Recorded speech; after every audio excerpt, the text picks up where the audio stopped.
Hey guys, it's update 26. Let's take a look at the layout. I'll show you what's changed since the last update here. I got a couple of changes here. Actually, you can see the fascia right here. Got that put on. Also got the background. Let me grab my coffee while we walk around here. Taking a look at the yard. Got the background finished over here on this section, over at the United Polymers. Got the fascia put up here. Still got to kind of touch it up a little bit. I think it looks all right. Sorry, swigging my coffee there. And I started putting together a building here for whatever the heck that is. Shasta Beverage, I think. Yeah, Shasta Beverage. Basically, it's just a box right here made out of, like, you know, that sort of 1/4-inch foam board and just a piece of plywood, or not plywood, a piece of cardboard here on the top. But just got the shell of it getting ready to go here. I'm still going to figure out exactly what I'm going to put on the outside and all that good stuff. And then, remember I was talking about doing a little hill over here on this section between, Royal Plywood and Shasta Beverage. So I got the hill plastered into here. Basically, it's just a piece of foam that I had lying around. A little piece of foam, a paper bag kind of crinkled up all around it, and then a piece of the plaster cloth over the top of that, wet it all down, and then put on a bunch of grout, just mixed up my little grout mixture that I use for the, the surface. Plastered that all around on top of it, and then did the first pass of a little bit of grassy area right on top of it. Looking pretty good. Kind of divides up the layout here. Let me scoot that around a little bit. Adds a little bit of elevation to the layout here. It's one thing that I've noticed is I don't have a lot of elevation change because, well, there really isn't a whole lot. So I'm going to try to add things like that, and that's why I wanted to add that little hill there.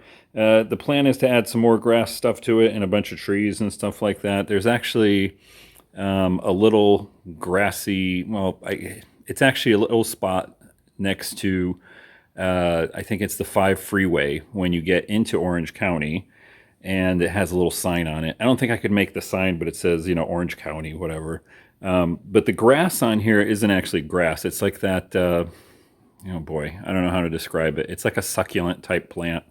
It sort of, people use it for ground cover here, especially along the beaches, on the cliffs, and in areas kind of like this. And since Orange County is pretty green, right? And right now, my Orange County is looking like it's in freaking the desert in Palm Springs or something like that. I'm trying to kind of green things up here as we go. So more trees, more ground cover like that. Yeah, so what else did we do? Weathered up some cars. I don't remember if I had all of these cars with the last update. Did light weathering on some of these. Not a ton. Some of them just got a wash and a little bit of spray painting. I still got to probably touch up the wheels there with some grime. I think that's another one of the new cars there. 50-footer.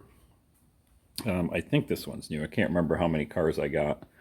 But I think I'm set for cars at the moment. I think I got 2 more to go here. Yeah, here's the other new one. I got this one here. And again, weathered it up a little bit. I did some spray painting. You can see it's sort of the light panel. So a little bit of airbrushing there with some diluted white.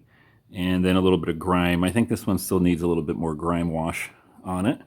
That one still needs to get weathered up, but that's I think that's the other new one I got. I got like 3 smaller 50-foot box cars because they're still out and about. And so what's coming up next? So next, along with finishing up that building right there and continuing on with my you know, trees and scenicking over here. I want to get the final couple of buildings here. So Surfer's Outlet right there, and Terrazzo Marble. I don't know. I might actually change that industry. But there's an industry here, and it needs a building other than just a little spur sitting there. But that's the plan going forward, is to go ahead and get some more buildings done up, continue working on the north side of the layout here, and then do some operations. I think also what I'm going to do is I'm going to remove this street. I still got to do the grade crossing over there. Remember, I was doing it with cardboard and stuff, and ended up having to pull one of them out because the cardboard expanded and it started to kind of jam up the train when the train was running through there. So that actually started happening on the other rail here, the forward rail. So I think I'm going to pull those out. I'm going to take this off, which is just paper, you know, and it's kind of buckling a little bit here and there from the, I don't know what little humidity we do get here in Southern California. And then I think I'm going to do painting on it instead. I'm going to keep the sidewalks though, because those are nice.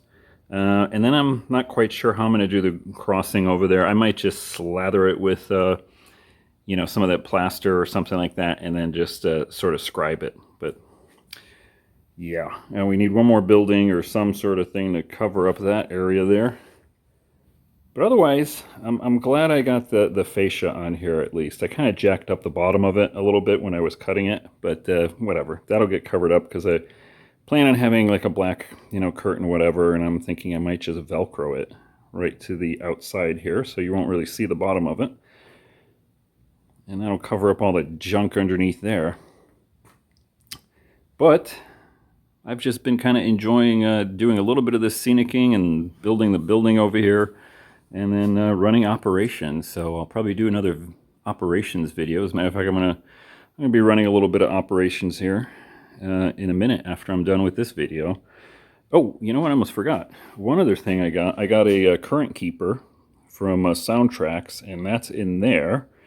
You know, it's just got the plug on it, so you just plug it in and everything. And I did have to go in and I had to reprogram one of the CVs to disable DC, because it kind of operates in, if it loses the DCC signal or something, it switches over to DC mode.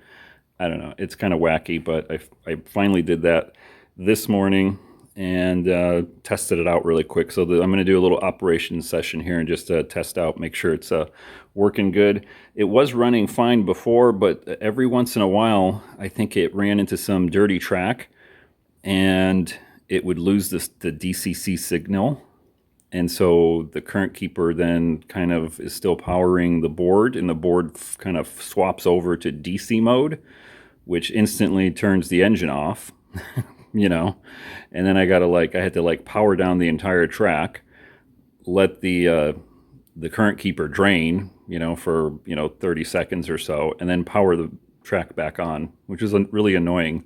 But I think what I did and what I saw online was you have to disable that function where it could work. It's sort of like dual mode, right? So the board the Soundtracks board would actually operate DCC, and it can also operate in DC, and it could kind of swap back and forth between the two. You had to disable that automatic sort of switch over, which is what I did. So anyway, that's the update for now. We've got some planting to do here. Hope everybody's enjoying some model railroading. Till next time, guys, take care. Don't forget to hit the thumbs up button, and if you're new, go ahead and subscribe. Follow along as I work on my Southern California, Orange County railroad here. Till next time, guys, take care. Bye.